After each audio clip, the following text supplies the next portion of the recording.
ಎರಡನೇ ಸುದ್ದಿ ಗಮನಿಸ್ತಾ ಹೋಗೋಣ. ಬೆಂಗಳೂರಿನಲ್ಲಿ ಮತ್ತೆ ಶುರುವಾಗುತ್ತೆ ಪಾರ್ಕಿಂಗ್ ಭೂತ ಅಂತ.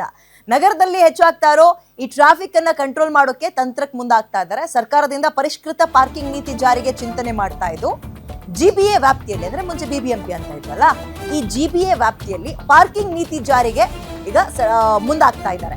ನಗರದ ರಸ್ತೆ ಬದಿಯ ಪಾರ್ಕಿಂಗ್ಗೆ ಶುಲ್ಕ ವಿಧಿಸುವ ಬಗ್ಗೆ ಕೂಡ ಚಿಂತನೆ ನಡೆಸ್ತಾ ಇದ್ದಾರೆ. ಮೊದಲ ಹಂತದಲ್ಲಿ ಜಿಬಿಎ ಕೇಂದ್ರ ಪಾಲಿಕೆ ಪಾರ್ಕಿಂಗ್ ವ್ಯವಸ್ಥೆಗೆ ಮುಂದಾಗ್ತಾ ಇದ್ದು, ಕೇಂದ್ರ ಪಾಲಿಕೆಯ ಸುಮಾರು 35 ಕಡೆ ಶೀಘ್ರದಲ್ಲೇ ಪೇ ಅಂಡ್ ಪಾರ್ಕ್ ಬಗ್ಗೆ ನಿರ್ಧಾರ ತಗೊಳ್ತಾರೆ. ಕೇಂದ್ರ ಪಾಲಿಕೆಯ ಕಚೇರಿಯ ಆವರಣದಲ್ಲೇ ಪಾರ್ಕಿಂಗ್ ವ್ಯವಸ್ಥೆಗೆ ಮುಂದಾಗ್ತಾ ಇದ್ದಾರಂತೆ. ಮೆಕ್ಯಾನಿಕಲ್ ಪಾರ್ಕಿಂಗ್ ನಿರ್ಮಿಸೋಕೆ ಇದೀಗ ಜಿಬಿಎ ಮುಂದಾಗ್ತಾ ಇದ್ದು ಸುಮಾರು 6 ಅಂತಸ್ತಿನ ಮೆಕ್ಯಾನಿಕಲ್ ಪಾರ್ಕಿಂಗ್ ವ್ಯವಸ್ಥೆಯನ್ನ ಜಾರಿಗೆ ತರ್ತಾ ಇದ್ದಾರೆ. ಈಗಾಗಲೇ ಜಿಬಿಎ ಇಂದ ಪಾರ್ಕಿಂಗ್ ವ್ಯವಸ್ಥೆಗೆ ಟೆಂಡರ್ ಕೂಡ ಕರೆಯಲಾಗಿದೆ. ಜಯನಗರದಲ್ಲಿ ಬಹುಮಹಡಿ ಪಾರ್ಕಿಂಗ್ ಸಂಕೀರ್ಣ ನಿರ್ಮಾಣ ಕೂಡ ಆಗ್ತಾ ಇದ್ದು ಈ ಒಂದು ವಾರ್ಷಿಕ ಟೆಂಡರ್ ಅನ್ನ ಪಡೆಯುವ ಏಜೆನ್ಸಿಗಳಿಗೆ 2.20 ಕೋಟಿ ಶುಲ್ಕ ನಿಗದಿ ಕೂಡ ಮಾಡಿದ್ದಾರೆ. ಮಲ್ಲೇಶ್ವರಂನ ಬಹುತೇಕ ರಸ್ತೆಗಳಲ್ಲಿ ಪೇ ಅಂಡ್ ಪಾರ್ಕಿಂಗ್ ವ್ಯವಸ್ಥೆ ಇರುತ್ತೆ. ಅಂದ್ರೆ ಈಗ ಬಿಸಿ ಏರಿಯಾಗಳು ಎಲ್ಲೆಲ್ಲಿದ್ದಾವೆ ಅದನ್ನ ಹೆಚ್ಚಿನದಾಗಿ ಕಾನ್ಸಂಟ್ರೇಷನ್ ಮಾಡ್ತಾ ಇದ್ದಾರೆ. ಜನಕ್ಕೆ ಸ್ವಲ್ಪ ಇದು ಭಾರ ಆಗಬಹುದು ಪೇ ಅಂಡ್ ಪಾರ್ಕ್ ಇರೋದ್ರಿಂದ.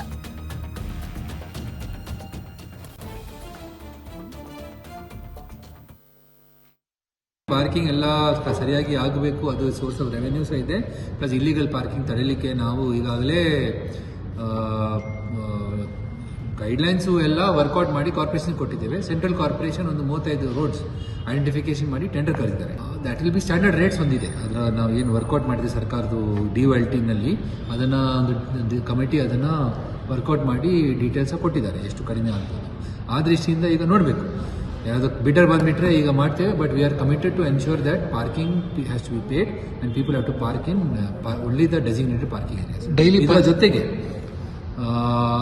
BBMP-ನಲ್ಲಿ ಅಲ್ಲ, ನಮ್ಮ central corporation headquarters GBA area ಕ್ವಾರ್ಟರ್ಸ್ನಲ್ಲಿ ಸಹ ಒಂದು ಮೆಕ್ಯಾನಿಕಲ್ ಪಾರ್ಕಿಂಗ್ ಮಾಡಲಿಕ್ಕೆ ಸಹ ನಾವು ಈಗ ಬಿಡ್ ಕರಿತೇವೆ. ಯಾಕಂದರೆ ನಮ್ಮ ಈ GBA ಏರಿಯಾದಲ್ಲಿಯೂ ಸಹ ಸಾಕಷ್ಟು ವೆಹಿಕಲ್ಸು ಮೂವ್ ಆಗ್ತ ಕಾರಣ ಇಲ್ಲಿ ಸಹ ಒಂದು.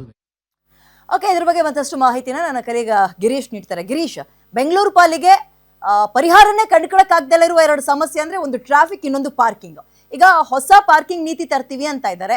ಇನಿಷಿಯೇಟಿವ್ ಅಂದ್ರೆ ಆರಂಭದಲ್ಲಿ ಯಾವ್ಯಾವ ಕಡೆಗೆ ಇದನ್ನ ತರ್ತಾ ಇದ್ದಾರೆ, ಹೆಂಗಿರುತ್ತೆ, ಜನಕ್ಕಿದು ಭಾರ ಅನಿಸ್ಬೋದಾ ಅಥವಾ ಅನುಕೂಲ ಆಗುತ್ತಾ? ಡೀಟೇಲ್ಸ್ ಕೊಡ್ತಾ ಹೋಗೋದಾದ್ರೆ.